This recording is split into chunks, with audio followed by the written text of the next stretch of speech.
prends ta croix et suis-moi.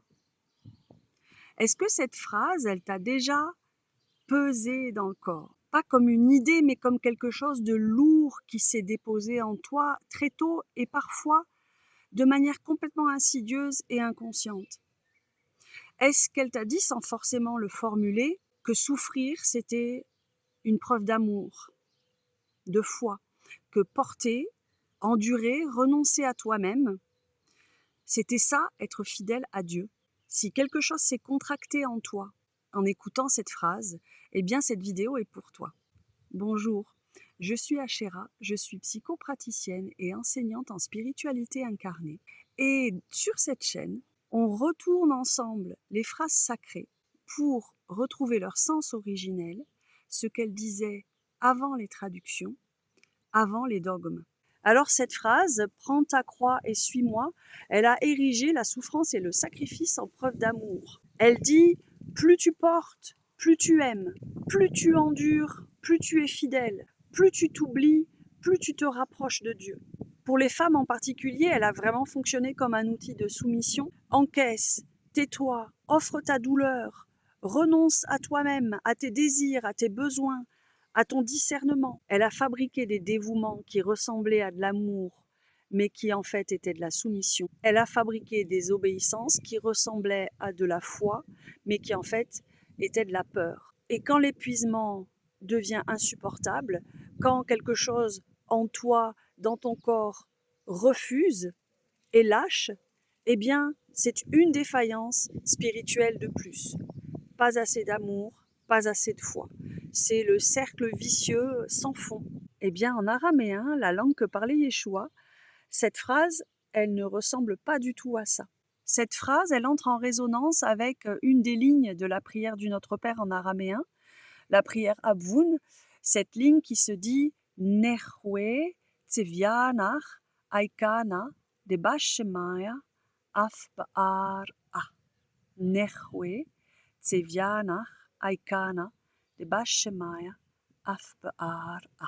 Que ton désir, que ta volonté devienne, que ce que tu es profondément, par essence, se déploie à travers moi, que ta nature essentielle s'exprime pleinement, autant dans la forme manifestée sur terre à travers moi, que dans le ciel.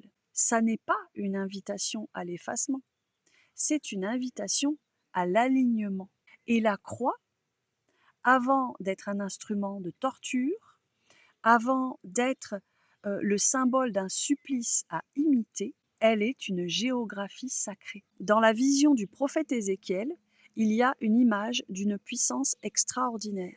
4 directions, 4 visages, un centre rayonnant, le lieu où le ciel et la terre se touchent. Et la croix, dans cette mystique araméenne, elle est vue comme le centre de la vision d'Ézéchiel, le centre de ce trône, l'axe du monde, la verticalité, le lien entre le ciel et la terre, entre ce que tu es dans ton corps et ce qui te traverse depuis là-haut. L'horizontalité, le déploiement dans toutes les directions, la présence qui rayonne à travers toi et qui se déploie vers tous les horizons.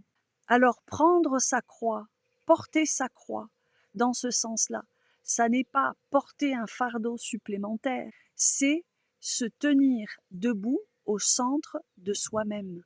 C'est trouver l'axe, c'est devenir un lieu depuis lequel la lumière peut rayonner, pas malgré ce que l'on est, mais depuis ce que l'on est.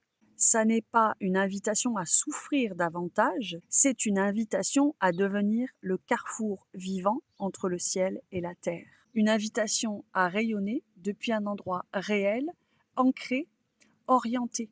Nehwe tsevianach aikana de bashemaya af baar a, que ce que tu es puisse me traverser pleinement dans cette incarnation, dans ce corps, et se déployer pleinement à travers moi.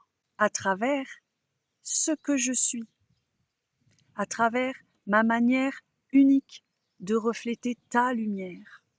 C'est ça, porter sa croix. Alors, une question avant de te quitter. Qu'est-ce qui rayonnerait à travers toi si tu ne portais pas ce qui ne t'appartient pas? Dis-moi en commentaire, je lis tout et je réponds. Si cette thématique te parle, regarde en description, j'ai créé un e-book, 5 phrases sacrées qui t'ont peut-être blessé et ce qu'elles disent vraiment. C'est gratuit et ça va plus loin. Tu peux le télécharger et à bientôt sur ma chaîne Les Jardiniers de la Nouvelle Terre. Tu peux t'abonner pour recevoir les notifications des prochaines vidéos.